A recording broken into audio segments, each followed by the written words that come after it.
These are the skills that we've seen that you need to really master to keep growing beyond $1 million practice.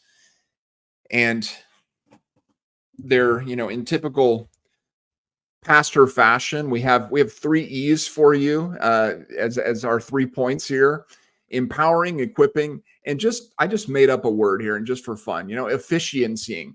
I don't even know how to say that, but it's basically making your team and your systems more efficient, right? So empowering, equipping, and efficiency is really what it's about.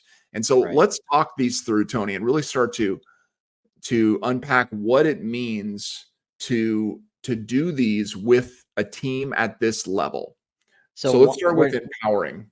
yeah, and remember what we're trying to do here is grow beyond your four walls. Yeah. We're trying to we want multiple locations here.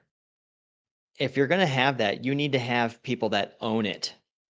They own that other location. They own that second, third, fourth location.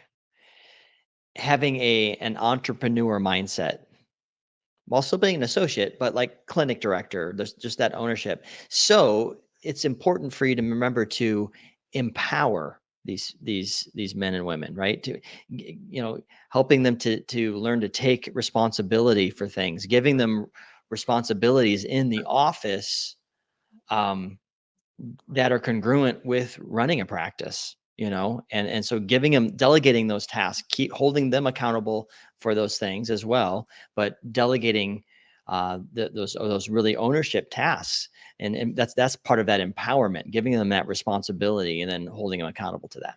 Yeah, and it can be simple things that you would usually do as the clinic director. You start having an associate do those things, Yeah. right? So for instance, let's say that you typically lead your weekly team meetings, right? You start to train one of your associates to lead those meetings. And maybe you have multiple associates and you're like, you know what? I don't know which one of these is really going to be the visionary type leader that is necessary to go.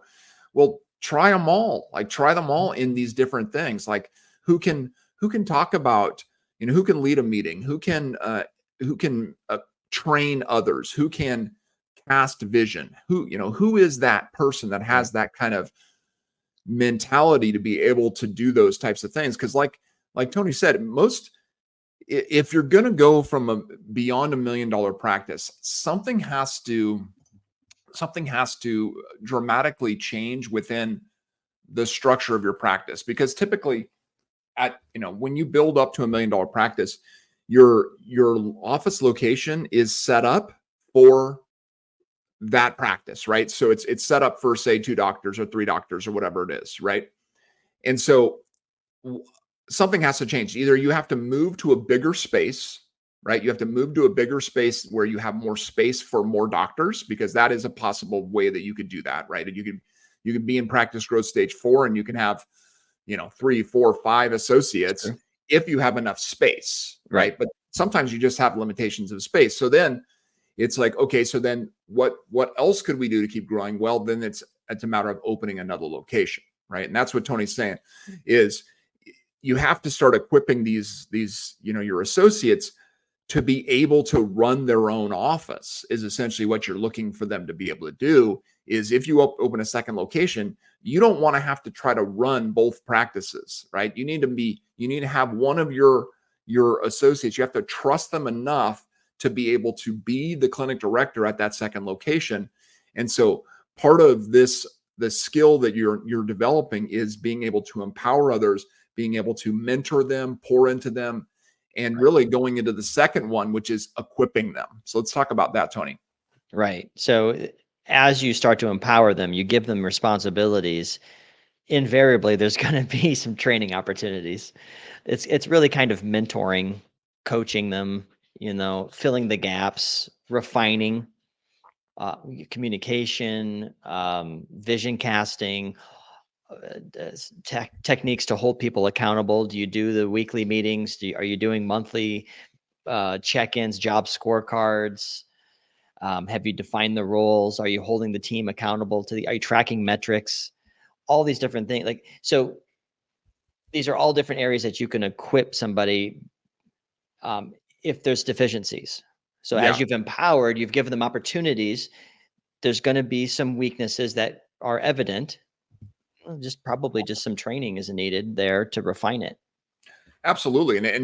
And some of it too is just business owner training, right? Yeah. Like you could have an associate who is just a phenomenal clinician, right? A phenomenal doctor, is awesome at taking care of patients, is awesome at managing their, what they do, yet they don't know anything about running a business, right? They don't know anything about how to hire someone, how to train someone, how to,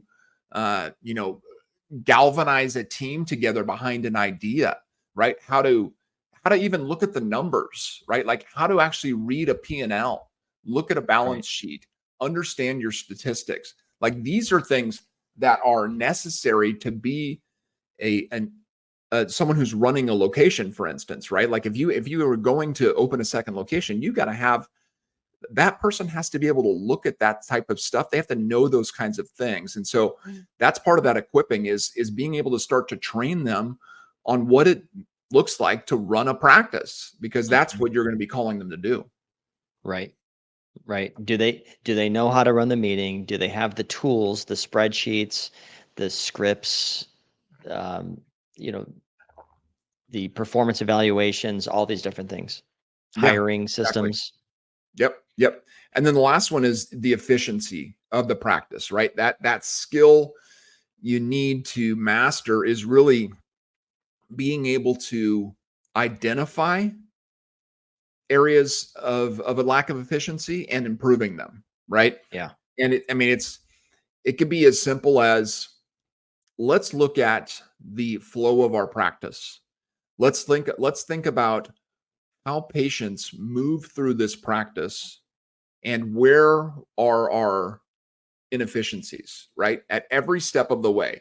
Let's look at each one of these areas so that we can more effectively move people through and see Right. as many people as we can, so that we can then apply those improved systems to a second location, or just improving this location, right? So that we Sure. can see more.